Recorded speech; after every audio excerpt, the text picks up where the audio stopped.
Queen, j'espère que ça va bien, j'espère que tu passes une super belle journée. Bienvenue sur ma chaîne YouTube. Si tu me connais pas déjà, mon nom c'est Amélie Riendo. Je suis présidente de l'entreprise MQ Consultation. Je suis coach et consultante pour les entrepreneurs qui démarrent, qui font la croissance et qui font l'expansion de leur entreprise. Donc aujourd'hui, j'ai envie de te parler à toi, si tu me suis depuis un bon moment et que tu te dis « Ah ben Amélie, c'est super intéressant ce que tu livres, mais c'est pas fait pour moi, je suis pas entrepreneur. » Et j'ai pas envie de l'être non plus, mais j'ai envie d'augmenter mon salaire puis j'ai envie d'avoir plus de liberté à faire ce que j'ai envie. Donc j'aimerais avoir peut-être un emploi en ligne. Je vais te partager aujourd'hui 3 jobs payantes en ligne que tu peux faire sans études particulières, avec certains investissements, mais quand même limités, qui vont te permettre de pouvoir faire 100 000 d'ici ta première ou maximum ta deuxième année de démarrage. Donc, je te montre exactement par où passer, je te montre exactement les 3 emplois, qu'est-ce que ça consiste dans cette vidéo. La première chose à savoir, c'est que c'est pas fait pour tout le monde d'être entrepreneur. Donc, si tu te dis présentement,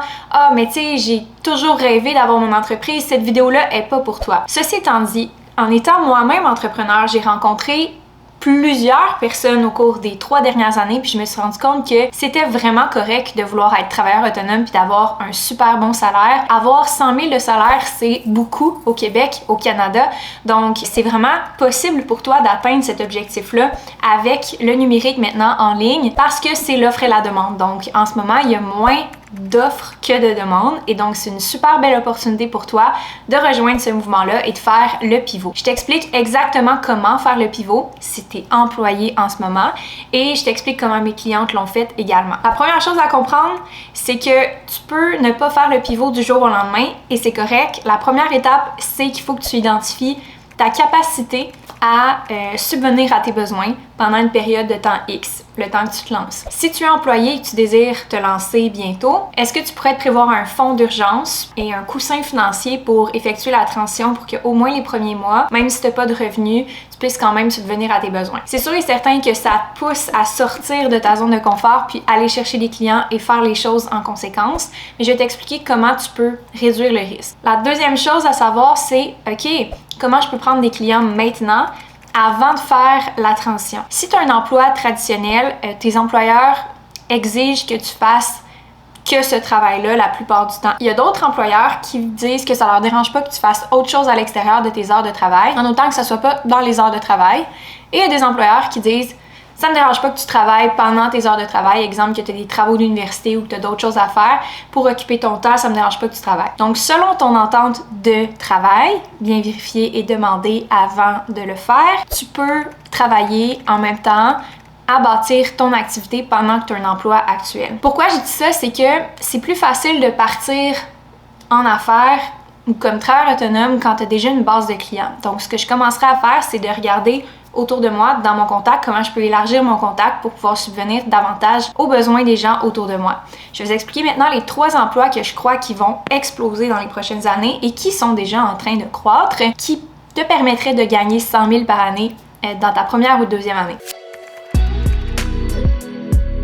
La première job, c'est la rédactrice de contenu. Si tu aimes écrire, si tu es passionné par l'écriture, t'aimes ça la lecture, si t'aimes ça lire et écrire et consommer du contenu et consommer des articles, être rédactrice de contenu, c'est vraiment un travail pour toi. Premièrement, c'est facile d'avoir des clients parce que les gens maintenant savent qu'ils ont besoin de créer du contenu sur les médias sociaux et c'est pas tout le monde qui est bon pour faire ça, c'est pas tout le monde qui a la plume, c'est pas tout le monde qui est capable de persuader, c'est pas tout le monde qui a la facilité à écrire. Donc si tu as cette facilité-là et cette passion-là, tu n'as pas besoin d'avoir fait un bac ou quoi que ce soit pour avoir ce travail-là. Tu peux juste être passionné puis avoir envie d'un changement de carrière et c'est suffisant. Et c'est facile d'avoir facilement 10 clients à 1 000 $ par mois en rédaction de contenu.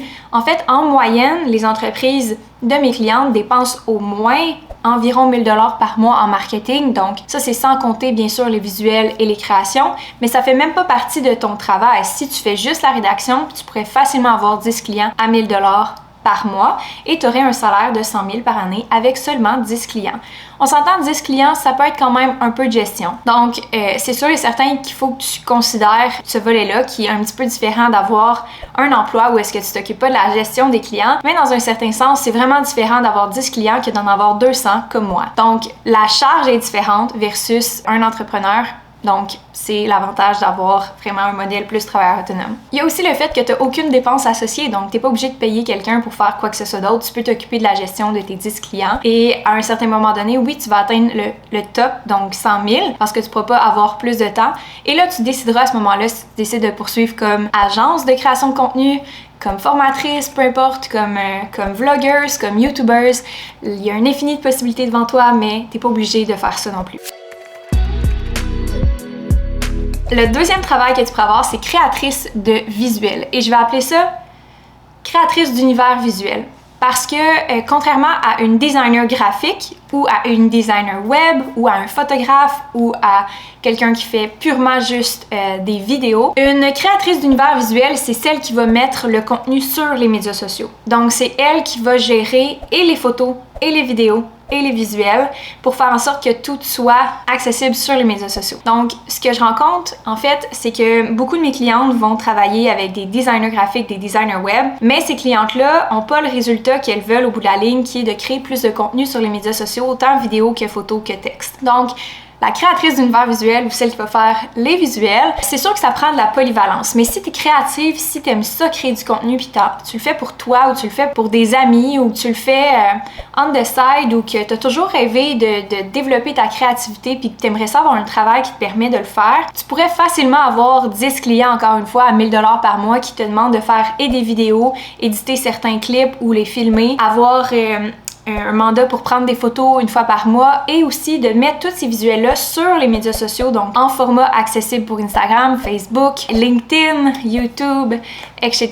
TikTok, il y en a tellement maintenant. Et donc, à cause qu'il y a tellement de plateformes et à cause qu'il y a tellement de formats et à cause qu'on a besoin de différents médias variés, je crois que la créatrice d'univers visuel et celle qui va s'occuper de tous les visuels de l'entreprise va être un rôle vraiment, vraiment important. Et encore une fois, tu n'as pas besoin d'avoir beaucoup de clients pour pouvoir arriver à 100 000 par année. La beauté de la chose, c'est que tu vas te distinguer de juste avoir les compétences d'une vidéographe, juste avoir les compétences d'une designer web.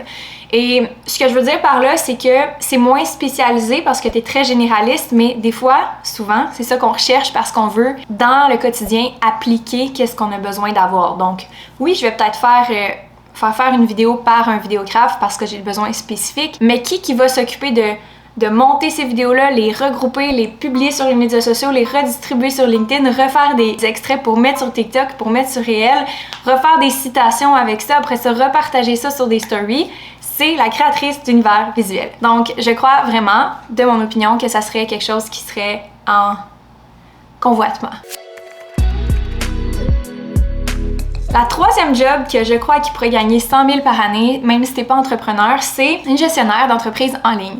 C'est la personne qui va arriver dans ta business et qui va gérer les projets, qui va gérer les deadlines, qui va gérer ton équipe, qui va gérer les lancements. Donc, par exemple, si tu aimes la gestion, que tu es organisé, que tu as des compétences et de l'expérience en gestion, donc tu as déjà eu un poste dans le passé ou ton poste actuel est en gestion, être gestionnaire de business en ligne serait une alternative hyper intéressante parce qu'il y a juste une petite formation qui demande quelques heures, quelques mois, pour que tu puisses avoir les compétences en ligne, étant donné que c'est pas transférable l'expérience de gestion hors ligne versus en ligne, les systèmes, la façon de procéder, le marketing, tout est différent, donc il faut que tu aies une bonne compréhension de tous ces éléments-là. Et c'est sûr que tu vas pouvoir te perfectionner avec le temps et c'est certain que les gestionnaires d'entreprise qui ont plus d'expérience vont être meilleurs, mais comme dans n'importe quoi, tu peux commencer par la base puis évoluer à partir de là. Je crois que facilement tu pourrais avoir 5 clients comme gestionnaire d'entreprise à 2000 $ par mois et t'occuper de la gestion de leur projet, t'occuper que les deadlines soient rencontrés, recruter, former, aider en fait la gestionnaire principale, la présidente,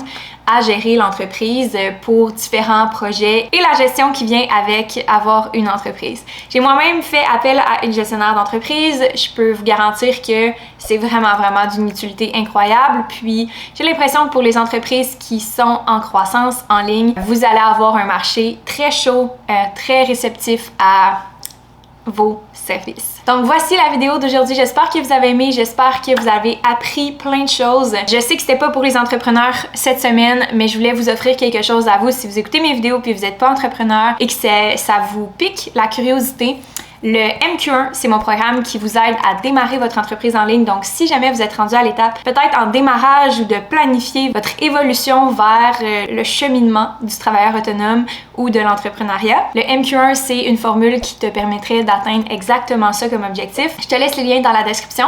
N'oublie pas de t'abonner pour ne pas manquer la prochaine vidéo et like et mets un commentaire sur ce que tu as aimé. Puis on se revoit la semaine prochaine. Bye Queen!